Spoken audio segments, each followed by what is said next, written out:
Bezrat Hashem, today's lesson is entitled Believe in Yourself. In order to believe in yourself, you first have to know who you are, because you can't believe in yourself if you don't know who you are. So get to know yourself. But that's confusing in modern society, because modern society tells you that you're a body and not a soul. Well, wait a sec, that's a little bit problematic, because if we're only a body, there's some physical entity that thrives on physical amenities and bodily gratifications and appetites. That's an outlook for a lot of disappointment and a lot of depression for two reasons. Let me explain to you why. First of all, if we're a body, life is hopelessness. It's without a purpose, because every day you get a little bit closer to the grave, because every day is a day closer when the body ceases to exist. Even if the body exists till 90, 100, 110 years, every day is closer to the end. And if the body, that is the whole person, then when the body ceases to exist, that's the end of the person. And that's depressing, just the thought about that. Why? Because our physical lives are very, very limited. Now, at a tender young age of 30, look what happens anatomically and physiologically to a person at the age of 30.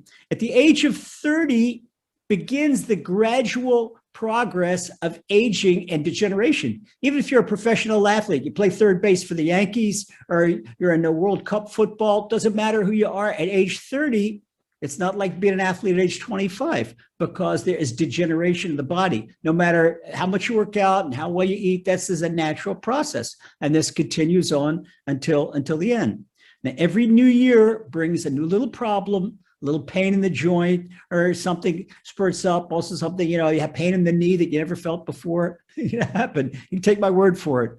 Okay, every day. Why? Because every day is a day closer to the grave. It's a fact of life. It's the fact of physical life. So ask yourself, wow, is that all I have to look forward to? That is really depressing, which is just to be a body. Now, the second reason that's thinking of focusing on the body only, like the media wants to tell us to, you use this type of hairdo or this type of clothes, and drive this type of car, and you're only a body, and work out in this gym. And if you don't, you're not cool. Come on, get off of that. Read the body, a body-oriented approach in life. It doesn't succeed because it never brings true gratification and fulfillment. Think of all the great times you gave your body, all the great times you had body. Okay, how long after that fantastic time you had with your body, you were depressed again, you were sad again, the problems were still there, you weren't achieving your potential, maybe you were tired of your job, or you didn't like what you're doing, you were uninterested in school, didn't like what you're learning, you felt like you weren't going anywhere. Oh, but just last night you had a great time with your body. The day before you went to a fantastic restaurant. Oh, you ate, you thought it was Gan Eden. Oh, but not Gan Eden, because you come back after bodily pleasures, the problems, the emotional problems are still there. Emotional problems, wait a second, emotions, they're not part of the body. Oh, we're going to see. We're going to learn that we have not only bodily needs, but we have emotional and spiritual needs. That's what keeps us happy. That's what keeps the smile on our face. Not because the body is doing great, because the neshama, the soul, the spirit is doing great, and the emotions are part of the spirit, because emotions come from the soul. The soul, you know what that is? That's the tiny life spark. It's the difference between a live body and a dead body, because you've got this soul, this active life spark in your brain, and that tiny microchip, that little spiritual microchip in your brain, guess what it is? It is a spark of Hashem. Wow, that's a spark of godliness. Yeah, you're walking around in your brain, and it's reflecting through your eyes. You could see someone that has the light of Hashem reflecting out of his eyes, because you see someone that looks pure and look holy, and it makes you feel good. You look at someone who makes you feel good. You don't understand why. That is the spark of Hashem, the spark of godliness that's reflecting from his eyes. So spark of godliness and a tiny part of Hashem, that is the best news you can have. Okay, because since the soul is a tiny part of godliness, it has the same characteristics that Hashem has. And that's why the Torah says, Bani matem l'Hashem Elokechem, that you're all beloved sons and daughters of Hashem. Because Hashem defies time. Hashem is eternal. Guess what? The soul is. When you put emphasis on your soul and you look at yourself, first emphasize the soul, that means that you're not depressed anymore thinking about the day you go to the grave, because your soul never dies. It's always there. It's part of Hashem. And just Hashem is always here, always lives. Your soul always lives. It never dies. You're eternal. In that aspect, you're eternal. That puts a smile on your face, just a thought. Okay. So the more we live a spiritually oriented life, the more we overcome the downward tendency of depression and disappointment. And soul never gets old. Soul always stays young. And if you care for your soul properly, it never degenerates. And we provide what the soul needs. We know the body needs nutrition. The soul needs nutrition too. And then you know what happens when you give the soul its nutrients, what it needs? You get happiness and inner peace for as long as you live. It's a great deal. How many psychiatrists and psychologists, they can't deliver the goods. Go into a psychiatrist or a psychologist and say, excuse me, I've got all these anxieties about this. I want you to sign a paper that guarantees me inner peace. Oh, no, you pay a retainer and you come and you'll pay your $350 an hour. An hour is not an hour, maybe 45 minutes, and lie on his couch and you'll talk and you go home with the same problems. And maybe if you give some meds, okay, you feel better for a while, but the problems don't go away. So the only way to solve an emotional problem is to address the needs, the nutritional needs of the soul. Okay. So some people, they go the exact opposite. They say, okay, I'm going to put the body aside, and only so they become ascetics. Ascetic is like a celibate, like a monk on a mountain. They go to some monastery or some forest retreat, and they starve themselves, and they meditate, and they think they're catching malachim, they're catching angels out of the sky. No, it doesn't work. But what happens is the ascetics, they ultimately come as frustrated as the bodily-oriented people. They're the same thing. Why? Because Hashem uses the body as a housing for the soul. Hashem wants a happy medium of body and soul. Now, since we are all blessed with body and soul, we have to have that happy medium, because Hashem doesn't do something for nothing. If he gives us two components, a body and a soul, just for example, the aircraft. An aircraft has a fuselage, a body, and it's got an engine. Okay, the fuselage can't get off the ground without the engine. But if you put an engine on the runway, the engine's not going anywhere without wheels and wings and a whole fuselage. Okay, so the real me and the real you is that happy medium between body and soul. And when the soul's needs are met, and the body, of course, we have to meet the body's needs, because if you don't give the body what it needs, if your person lives on, heaven forbid, a person lives on McDonald's and eats junk food, or even eats kosher junk food, kosher junk food is still junk food. It's junk food for the body. The Rambam tells us how to eat. We need vegetables in our lives. We need to eat moderately, to eat the right time. Okay. And to give ourselves the nutrients we need. And the body has to serve the soul, cater to the soul, not the other way. The soul is not here to serve the body. The body is here to serve the soul. So you have to understand that who's going to be the king and who's going to be the servant. The soul has to be the king, because the soul is a tiny part of the king, and the body has to be the servant. But when the body becomes king, that's like idolatry. That's not serving Hashem. That's serving a false god. When people serve their bodies, it is truly serving a false god. So a person can't do idolatry, avodah zarah, and succeed. The soul is going to suffer, and that's why so many people have anxiety and have depression, because the emphasis in their life is on their body and not on their neshama, not on their soul. So to have that happy medium, and to attain the inner peace, and to attain your potential, and to be the best that you can possibly be. And that's all series is all about, what we're talking about. To be the best you could be, you have to let the soul be the king and the body serve the king. The body is the servant. Okay. But it's in a happy medium. They get along great together when they work together properly. The healthy soul, it rules out any bodily gratification that is detrimental to the soul, or even detrimental to the body for that matter. Give an example, a healthy soul, maybe the body wants, heaven forbid, the body wants an extramarital relationship, chas v'sholom. Oh, the body have a great time. No, but that soul, that would murder the soul. That's not out. The body wants junk food, have a great time. Oh, no, you can't have that because it murders the soul. Can't do that. Body wants pizza and Coke all the time, pizza and Coke. Guess what? That's not good either, because pizza and Coke murder the body. They raise your cholesterol, they raise your body fat, they raise your blood pressure, they raise the sugar. The person could be a diabetic from drinking so much Coke. Rather than drink water. The soul doesn't need that. The soul doesn't need Coca-Cola, and the soul doesn't need pizza. Well, why not give the soul some mineral water and a whole wheat bread with a tomato and lettuce sandwich? The soul's happy as a lark. Okay, because the body wants to indulge, but a healthy soul won't let its body indulge in something that's not good for the soul, and something that's devastating to the soul. That way, the soul has to be the balabait, the soul has to be the boss of the body, not the opposite. So that real you is not your body. It's not your body alone. It's the soul inside that. Your body is the fuselage and your soul is the engine. So your personal potential, it's not limited by your body. There are people that are crippled. Look at Yitzhak Perlman. Yitzhak Perlman is in a wheelchair. That doesn't stop Yitzhak Perlman from being the best concert violinist in the world.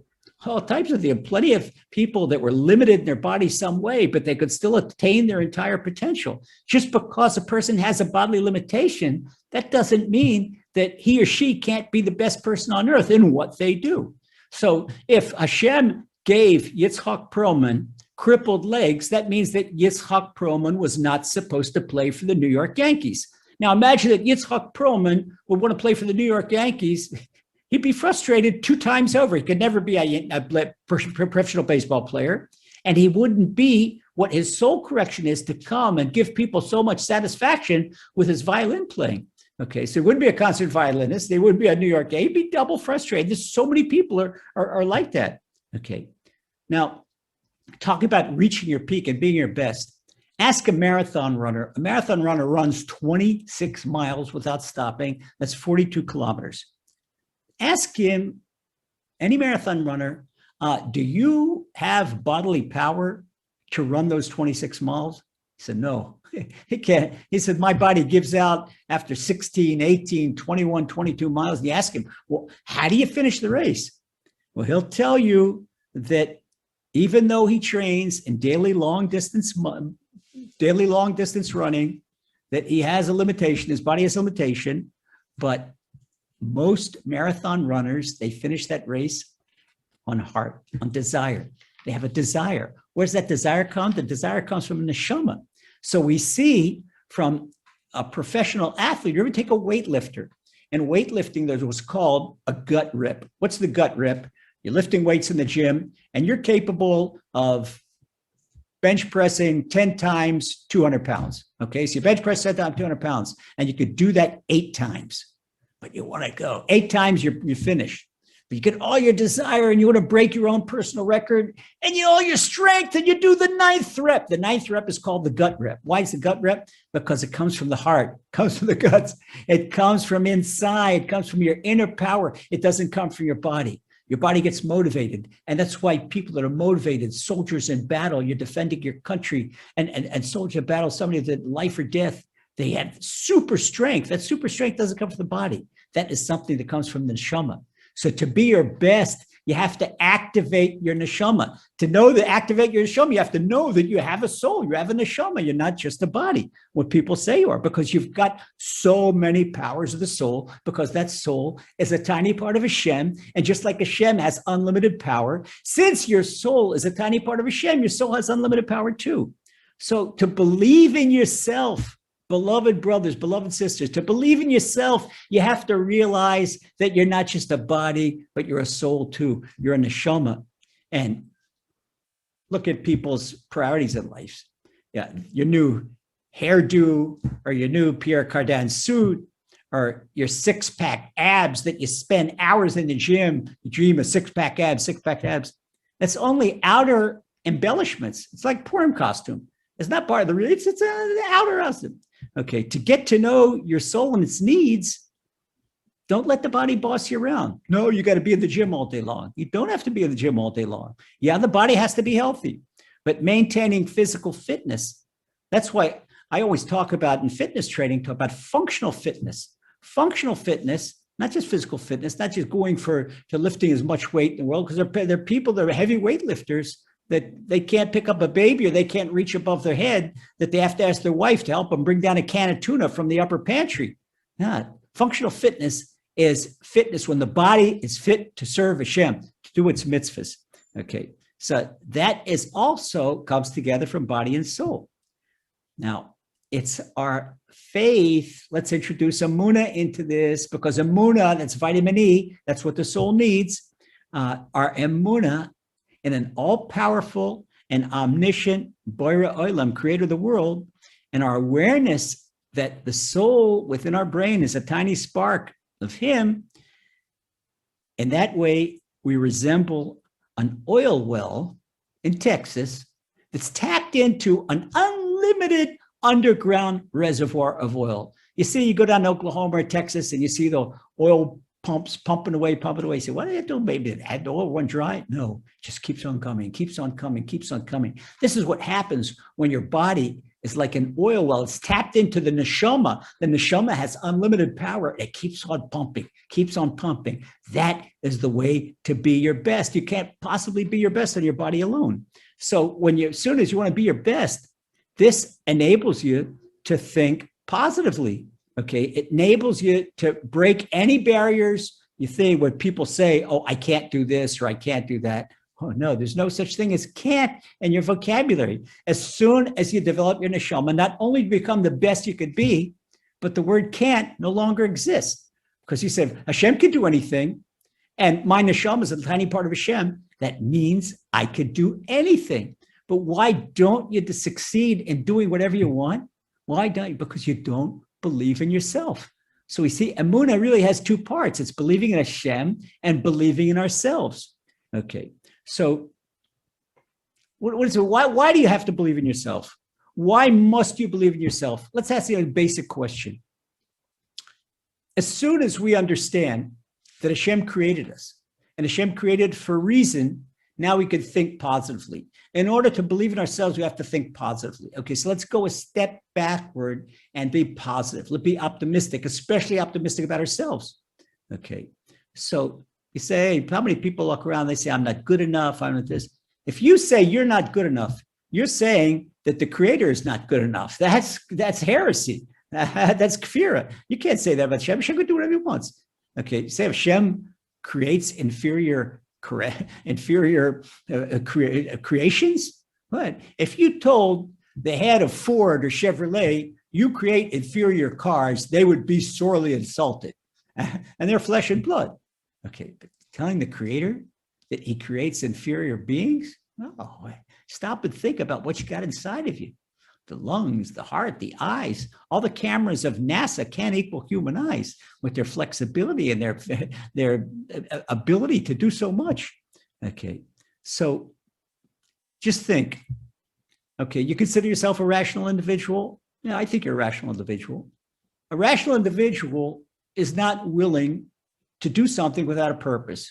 If I would tell you, come on up here, come on in the studio and come broadcast me with me, say, I'm embarrassed. What I have to talk about? Okay, Rabbi Lazer, you got something to talk about, but I'm embarrassed to be in front of all these people.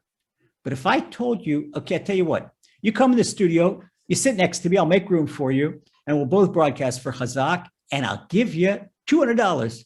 Oh, for that? Oh, okay, sure. Maybe I'll go across town from Brooklyn and to Bronx and come into the Bronx and go on Chazak stage in their broadcasting studio, broadcast for them. Sure.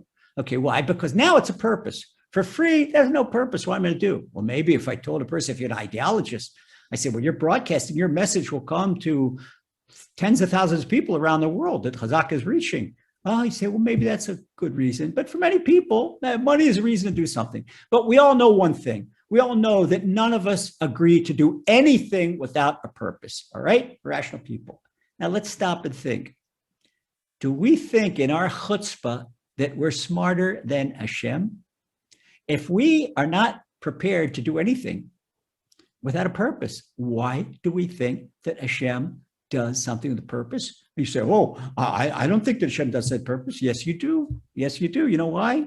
Because you say you're not good enough. You say you're not good enough. So if you're not good enough, then Hashem is a faulty creator. He created something faulty for no reason. There's no reason to create faulty thing. Say, Hashem's doing something on purpose. Hashem does everything for purpose. So if Hashem does everything for purpose, you know what that means? And Hashem created you. It means that the world cannot exist without you being here. Okay. Now look at you, just not yourself. All right. You don't want to believe me? Let's go a step further. Look it up in the sky. Look at the magnificent universe. You have a telescope, or look on YouTube, look at the Milky Way, see pictures. You can see that on a telescope. Everything from the tiniest itsy weeny one-celled amoeba to the great mega galaxies. Okay. You think Hashem sat back? Oh, Hashem said, oh, I'm bored. And up here in heaven, there's no TV set. So I'm going to go create stuff because I'm bored. Of course not. Every mineral, plant, and animal has an important task in creation. But Hashem doesn't give every mineral, plant, and animal. They have a basic mineral nephesh, a basic mineral soul, and a basic animal soul, and a basic plant soul, vegetative soul, like we learn in Kabbalah. But only the neshama that Hashem gives his children, Am Yisrael, only neshama is a tiny part of Hashem. Okay, so Hashem gives you a tiny part of himself for nothing. Hashem doesn't give away sparks of godliness for nothing.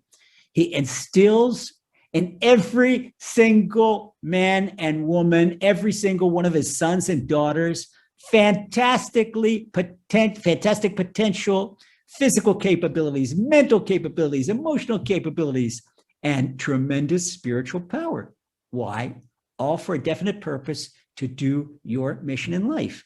So every individual is part of a greater whole, the whole of creation. We look at creation as a whole, and we're all part of a creation. So since the whole of creation has a purpose, every individual within that whole, as we learn in logic, within that entirety has also a purpose. You know what that means?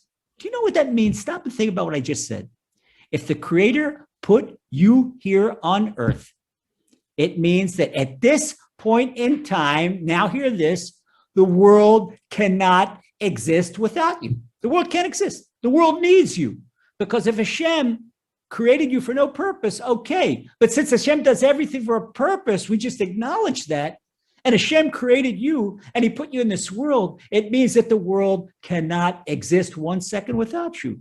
So knowing that you've got this job in the world that depends on you and nobody else, and that Hashem wants you to succeed, wow, now you've got to think positively. Hey, I'm Hashem's only son, I'm Hashem's only daughter, and I've got my own mission in life.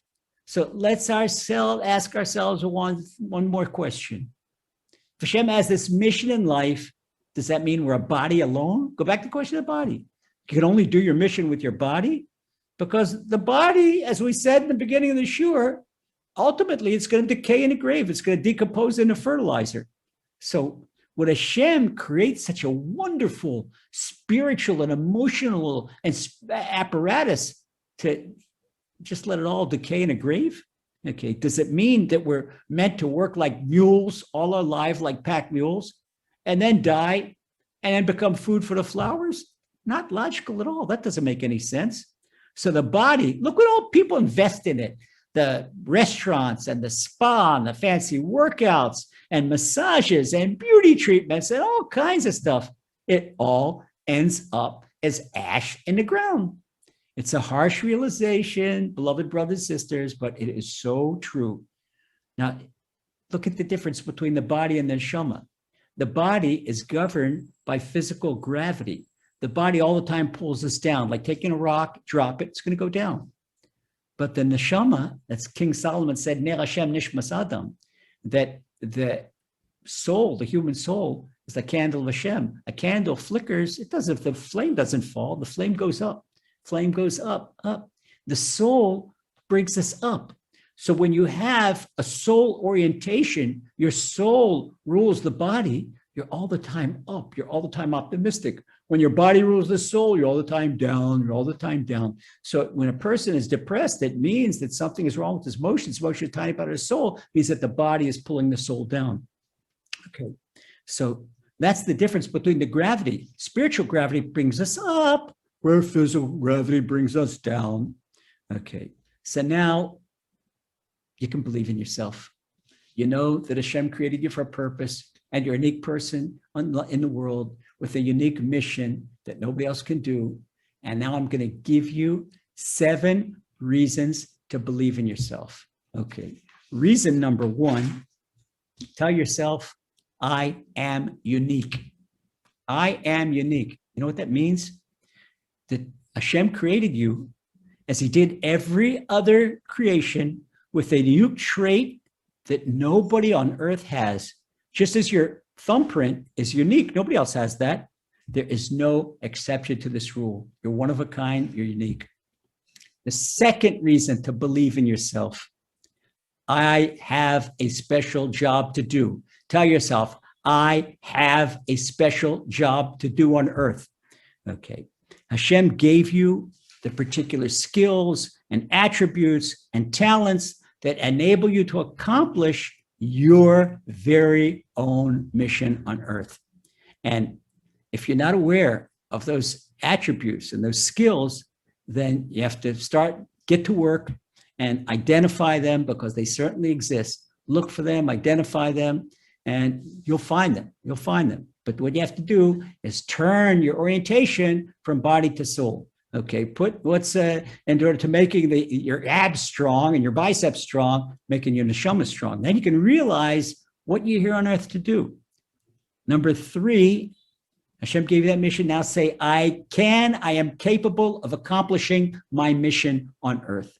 I am capable of accomplishing my mission on earth.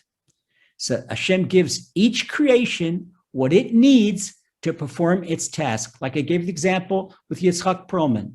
His task doesn't need for him to have Olympic running legs, okay, or the legs of a left fielder in the New York Yankees. Okay, but he got the talents, the musical talents he needs to be the best concert violinist on earth. Okay, so if a beaver can build a dam and a little clam can produce a pearl, then you certainly can accomplish your mission on earth too. Number 4, this is really important to believe in yourself. Hashem loves me. Tell yourself day in, day out, Hashem loves me. Just you say, Hashem loves me, you have to have a smile on your face. You can't frown. You can't say that with a frown. Hashem loves me puts an automatic smile on your face. If you don't feel good, depressed, just tell yourself, Hashem loves me. Saying the word Hashem, it already puts a smile on your face. Okay, Hashem is our Father in heaven. And despite the fact that he has many children, each one of us is unique, and each one of us is an only child, because Hashem has no other child like us, like me. Hashem has no other son like me. Hashem has no other daughter like me. You're unique, and Hashem loves you, and he'll always do what's best for you. And this gives you confidence, and this gives you a reason to believe in yourself. Number 5, tell yourself, I am a person of worth. I have value. I am a person of worth. Tell yourself, okay, that your soul is a priceless spark of divine light. And the more you enhance your soul, the more you up your worth on the spiritual stock market. The more you're worth, because the more you nurture your soul, the more you enhance your soul, the more you're worth, the higher you go. Number 6, important. I have the power to improve myself. That's what our lessons here, to be our best, are all about, because I have the power to improve myself. Tell yourself, I have the power to improve myself. Look in the mirror. You don't have to be where you are. I have the the ability to go higher. I have the power to improve myself. And this is character improvement, character strengthening. They're significant portions of our mission on earth. Each one of us came here to get rid of our egotism, to get rid of our anger, to get rid of our stinginess, each person with his or her own problems. And if the Creator gave us a job to do, then it means that he gives us the power to succeed. If Hashem wants someone to dig a ditch, Hashem will give that person a shovel.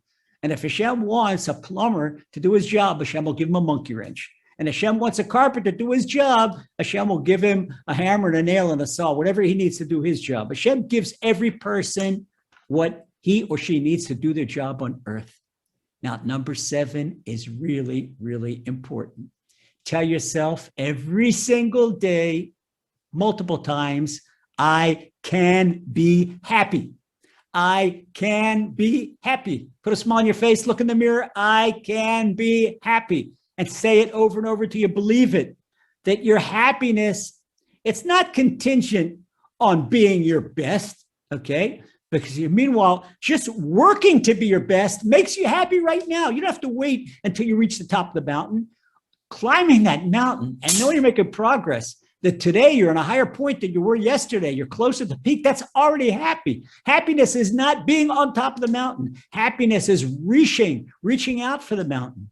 And the more you reach out for the mountain, the greater you have, greater chances you have of reaching the peak and of truly being your best.